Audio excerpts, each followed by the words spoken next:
Essa semana foi dura. 11 de setembro,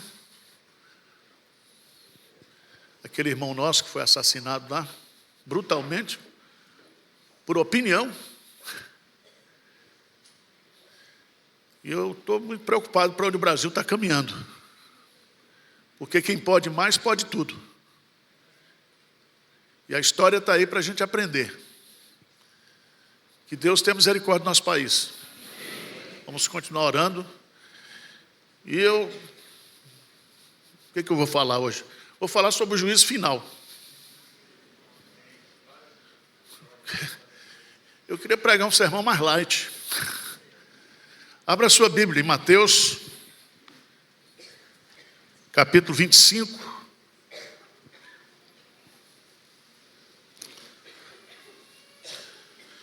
A partir do versículo 31.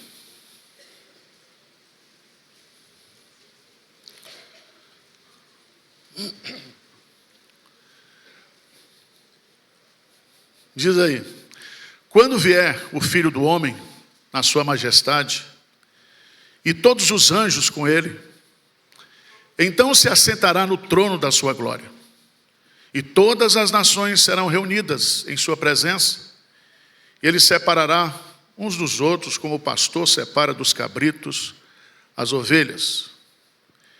E porá as ovelhas à sua direita, mas os cabritos à sua esquerda. Então dirá o rei aos que estiverem à sua direita: vinde, benditos de meu Pai, entrai na posse do reino que vos está preparado desde a fundação do mundo.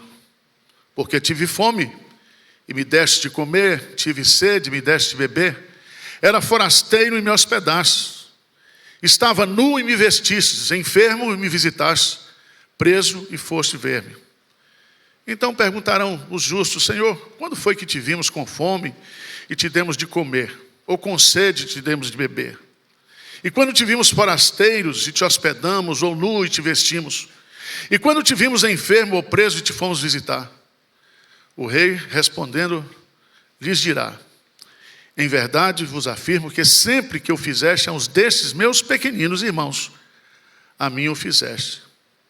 Então o rei dirá também aos que estiverem à sua esquerda: apartai-vos de mim, malditos, para o fogo eterno, preparado para o diabo e seus anjos.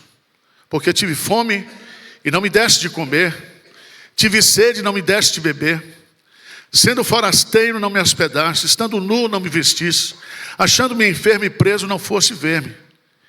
E eles lhe perguntarão: Senhor, quando foi que te vimos com fome, com sede, forasteiro, nu, enfermo ou preso, e não te assistimos? Então lhes responderá: em verdade vos digo, que sempre que eu deixasse de fazer a um destes mais pequeninos, a mim o deixasse de fazer. Irão estes para o castigo eterno, porém os justos para a vida eterna. O juiz vem. Haverá um grande julgamento. Nós sabemos que Deus, Ele tem um controle da história, tem um controle das nossas vidas, tem um controle da vida do seu povo, da sua igreja. E o juízo de Deus se manifesta na história e na eternidade. Por exemplo, o dilúvio foi uma manifestação do juízo de Deus. De vez em quando acontecem fatos na história, dentro da soberania de Deus, dentro da permissão de Deus, como sinal do seu juízo. Mas esse juízo é incompleto. Haverá um juízo final que será total e completo e definitivo. Quais são os propósitos dessa doutrina do juízo final? Primeiro, a Bíblia nos diz que o juízo final, ou no juízo final, quando Jesus voltar, haverá a manifestação plena da glória de Deus. A primeira vez que Jesus veio, ele veio nascido numa manjedoura, na forma de homem. Mas quando ele virá em poder e glória. E todos nós contemplaremos a glória de Deus na sua plenitude. Segunda razão, o juízo final acontecerá com o propósito de tornar público o seu propósito eterno. A gente vai compreender o significado da história, do plano de Deus. Plano esse que ele elaborou antes da fundação do mundo e se concretiza do Gênesis, do início até o fim, que é o Apocalipse. Então nós entenderemos, porque nesse dia nós conheceremos como nós também somos o quê? Conhecidos. Nós teremos uma compreensão completa do propósito de Deus. Terceiro lugar, quando Jesus voltar, ele vem para consumar a obra da salvação. Ele virá para nos glorificar. Aqueles que já morreram, que estão com ele, ressuscitarão em glória. E nós, se estivermos vivos, seremos transformados e estaremos com o Senhor para sempre. Uma quarta razão, o mal será exposto e definitivamente o quê? Punido. Então o mal será definitivamente exterminado. A justiça será revelada e recompensada. Então, nós temos que tranquilizar o nosso coração. Porque senão a gente entra em parafuso. Veja lá no Salmo 73. Salmo 73.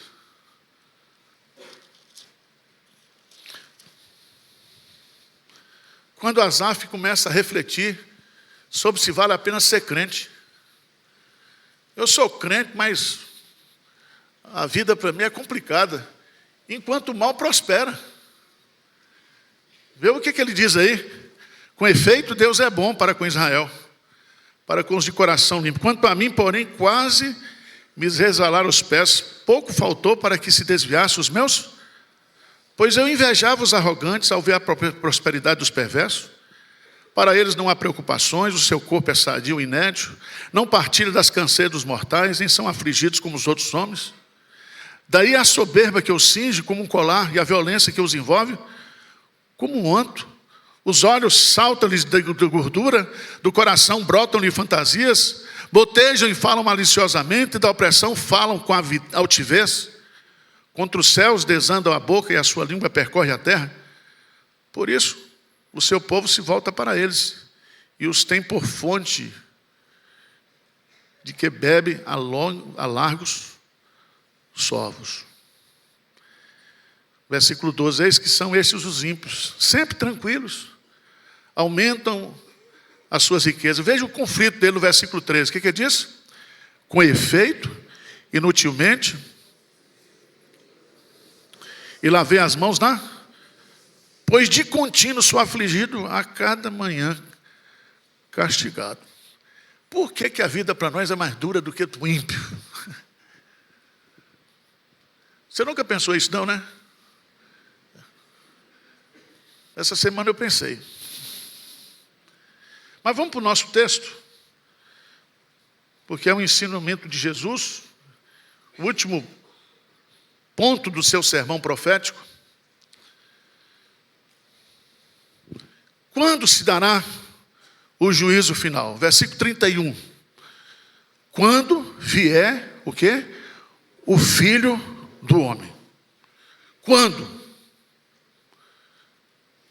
É a pergunta, quando é que vai acontecer o juízo final? Na segunda vinda de Cristo. E a Bíblia diz que a vinda dele está próxima. E ele diz para mim, para você, lá em Apocalipse, a igreja diz vem, o Espírito diz vem, e nós devemos orar, Maranata, ora vem, Senhor Jesus. Há duas certezas aqui. Ele virá. Ele virá. E lá em Atos dos Apóstolos, capítulo 1, quando ele é assunto aos céus, ele diz, os anjos disseram, olha, por que vocês estão olhando para Jesus? Do mesmo jeito que vocês verão, ele vai voltar. Ele virá como filho do homem. O que significa isso? Essa expressão filho do homem aparece lá em Daniel, capítulo 7, versos 13 e 14. Ele virá como um verdadeiro Messias, o glorioso Redentor, o glorioso Salvador. Ele virá em poder e glória, em majestade. E aqui é muito interessante a gente observar que o reino de Deus hoje está escondido. Ele está dentro de nós. Nós não sabemos quem são as suas ovelhas, quem são os seus súditos, mas nesse dia haverá essa manifestação gloriosa.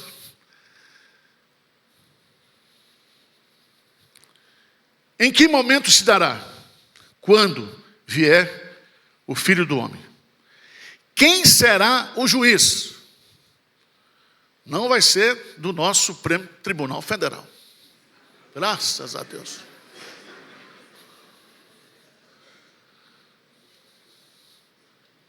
Diz o texto, e a Bíblia ensina que Deus é o juiz e Jesus é o mediador. E Deus deu para Jesus fazer esse julgamento. Ou seja, é Deus julgando através de Jesus. E é tão interessante, irmãos, porque às vezes a gente acha que a terra e a história, ela está descontrolada. Mas não está, não. Gênesis capítulo 18, versículo 25. Gênesis 18, versículo 25. Vamos ler juntos? Longe de ti o fazeres tal coisas, matares o justo com o ímpio, como se o justo fosse igual. Longe de ti, não fará justiça o juiz de toda a terra. Ele é o juiz, o nosso Deus. E ele é o juiz de toda a terra. Salmo capítulo 7. Salmo capítulo 7. É um salmo que traz uma mensagem para os nossos dias muito importante. Do versículo 11 em diante. Salmo 7. A partir do versículo 11. Vamos ler juntos? Deus é justo juiz. Deus que sente indignação. Presta atenção. A misericórdia do Senhor se renova a cada manhã, mas Deus também se indigna o quê? Todos os dias, quando Ele contempla as injustiças na terra. Mas o texto continua. Se o homem não se converter, afiará Deus a sua espada. Já amou o arco e tem no pronto. Para ele preparou já instrumentos de morte, preparou as suas setas inflamadas. Eis que o ímpio está com dores de iniquidade e dá à luz a mentira.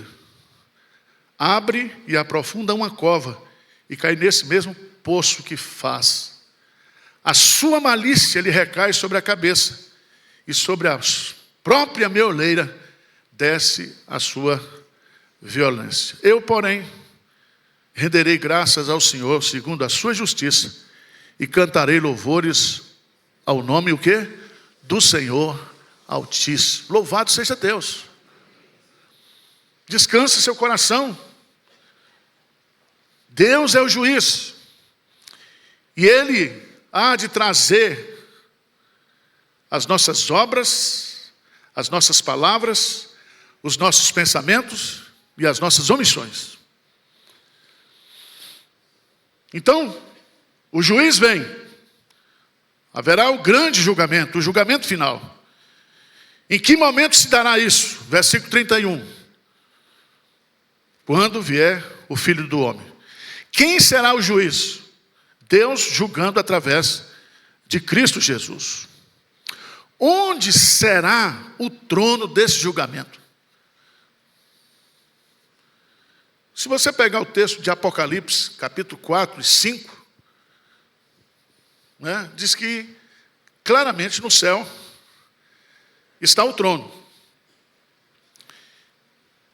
Abra a sua Bíblia no Salmo 113, versículo 5.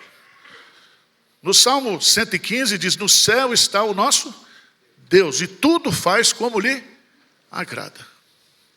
Eu acho que essa cena da segunda vinda de Cristo será apoteótica, porque os céus se abrirão e todas as criaturas de todas as nações estarão perante. O que diz aí o texto?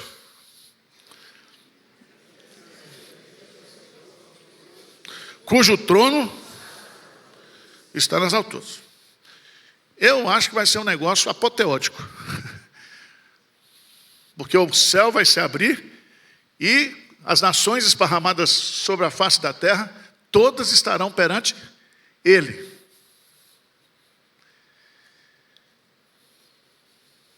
Quem será julgado? Diz o texto, vamos lá, para Mateus, versículo 32. O que diz aí? E todas as nações serão reunidas em sua presença. Para por aí, só aqui.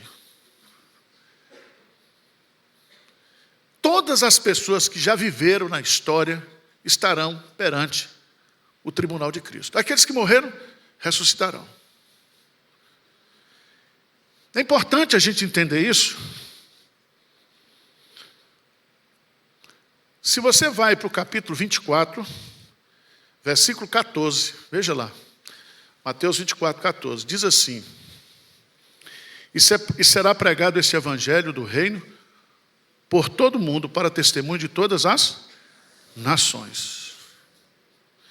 E você vai entender aqui que o julgamento das nações, das pessoas, e a palavra nações aqui é etnia, não é nação-estado, mas a Índia, por exemplo, tem mais de 1000 etnias, os índios têm várias etnias, significa que todos serão julgados.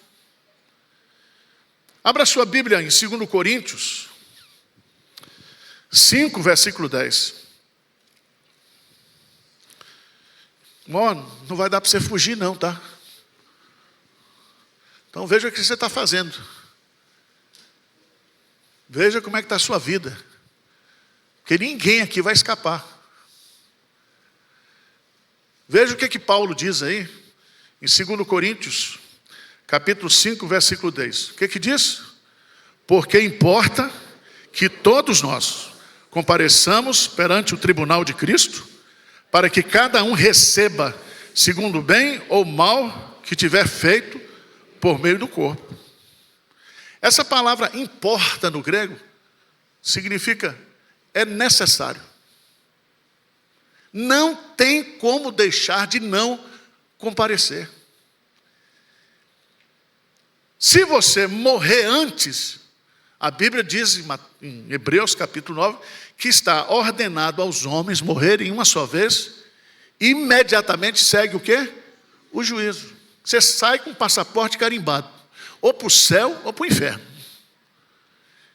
E se tem rigor de pena, graus de penas, Jesus diz, haverá menos rigor para Sodoma e Gomorra do que para Cafarnaum. Então, meus irmãos, esse assunto é muito sério, porque isso tem que definir a nossa conduta, o nosso comportamento. Se eu e você tivermos consciência de que nós vamos prestar contas do que nós fizemos, pensamos ou deixamos fazer, nós precisamos encarar isso com muita seriedade. Claro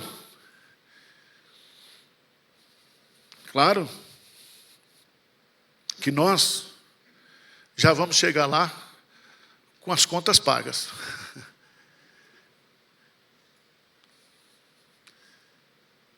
O nosso julgamento é para nos dar os galardões, mas não é para nos condenar, porque nenhuma condenação há para aquele que está em Cristo Jesus.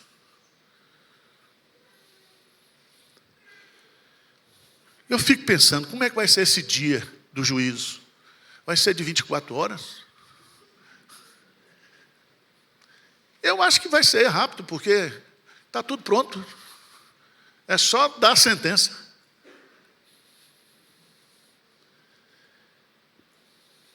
Mas aqui, eu acho uma coisa interessante. Todos que viveram na terra irão comparecer ao tribunal de Cristo. Quinto detalhe que o texto vai nos dar aqui também é que as obras da fé serão o critério do julgamento.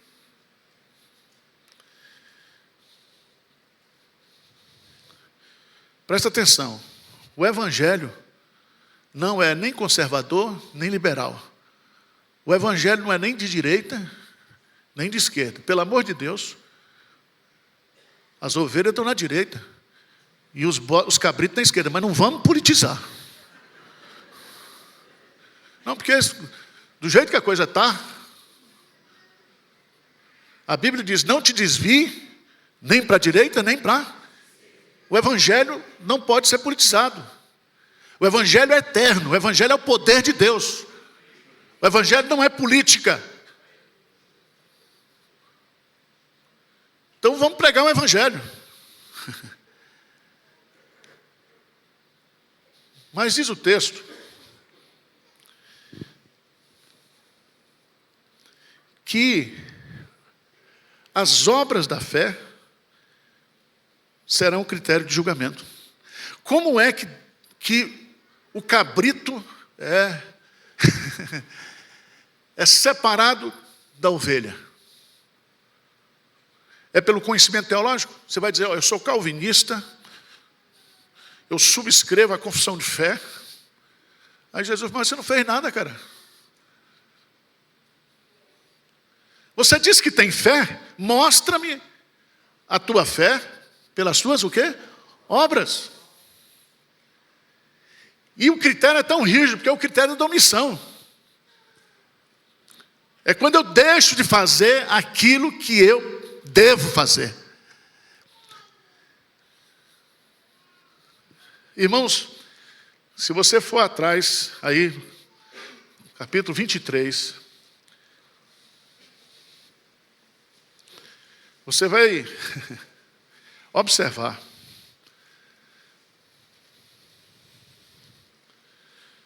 que Jesus faz um discurso duríssimo contra os religiosos da sua época. E no capítulo 24, vem 23, versículo 3, o que é que diz aí?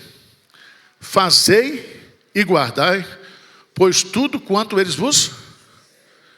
Porém não os imiteis nas suas obras, porque dizem e não fazem. Então, meu irmão, começa a produzir. Porque Deus já preparou de antemão boas obras para que nós o quê? Andássemos delas.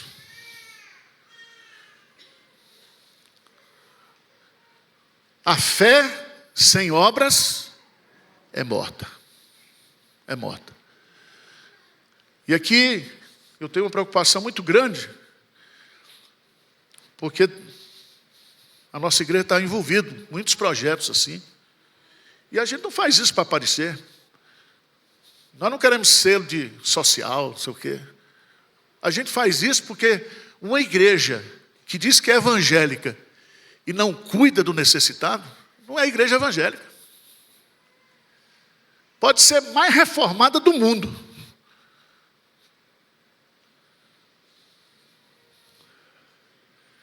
Mas eu queria fazer 3 aplicações aqui, dá tempo ainda. Quais devem ser as nossas atitudes quando a gente tem certeza dessa doutrina do juízo final?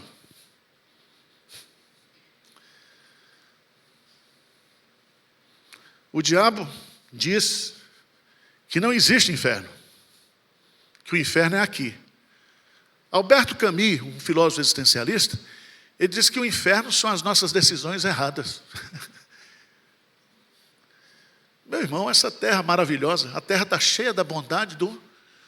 Essa terra é maravilhosa. Isso aqui vai ter inferno. E já está preparado para o diabo e os seus anjos e para aqueles que rejeitaram o evangelho do nosso Senhor Jesus Cristo. Por isso, primeira coisa que eu e você temos que fazer, Atos 17, 30 e 31. Primeira coisa. Vamos ler juntos? Ora, não levou Deus em conta os tempos da ignorância.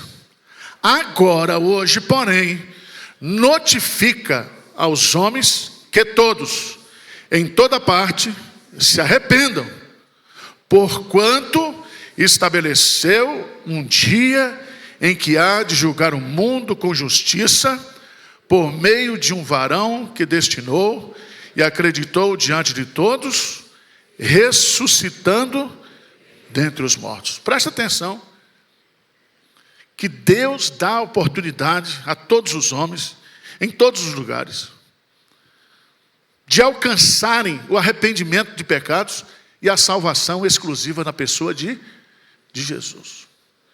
Então nós temos que ter uma vida de arrependimento. Nós temos que nos arrepender todo dia, por aquilo que fizemos de errado e por aquilo que nós deixamos de fazer o bem. Segunda coisa, Hebreus 9, 28. Nós temos que ter, assim, irmãos, uma expectativa confiante da nossa completa redenção. Vai passar. No mundo tereis o quê? Aflições, mas vai passar. Eu estou calculando mais uns 20, 30 anos, eu já saio daqui. Eu desocupo.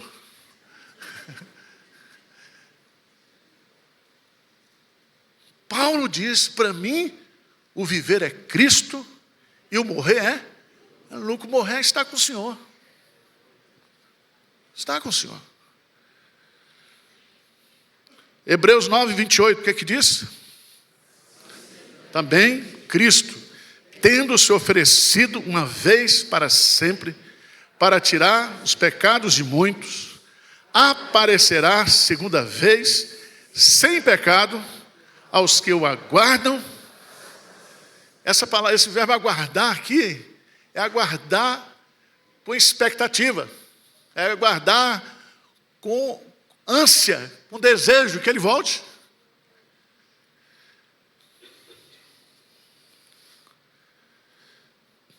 Terceira coisa, confiança. 1 João 4, 17. 1 João 4, 17. O que diz? Nisto é em nós aperfeiçoado o amor, para que no dia do juízo mantenhamos confiança, pois segundo ele é, também nós somos deste mundo. Confiança. Aquela pergunta que diz lá, quando porém vier o Filho do Homem, achará fé na terra? Vai achar. Vai achar. Vou citar aqui, Catecismo de Heidelberg, questão 152. Que conforto a volta de Cristo para julgar vivos e mortos te oferece? Resposta: que em toda aflição e perseguição posso esperar de cabeça erguida o verdadeiro juiz do céu, que já se submeteu ao julgamento de Deus por mim, e de mim removeu toda a maldição, que ele lançará todos os seus e os meus inimigos da condenação eterna, mas juntamente com todos os eleitos, me tomará para si mesmo na alegria e na glória celestial. Quarta aplicação prática. Arrependimento, expectativa, confiança. E eu vou deixar uma terceira coisa, entregar a Deus todas as nossas injustiças sofridas, porque a vingança pertence ao Senhor. Não faça justiça com as próprias mãos. Deus, Ele é o reto juiz.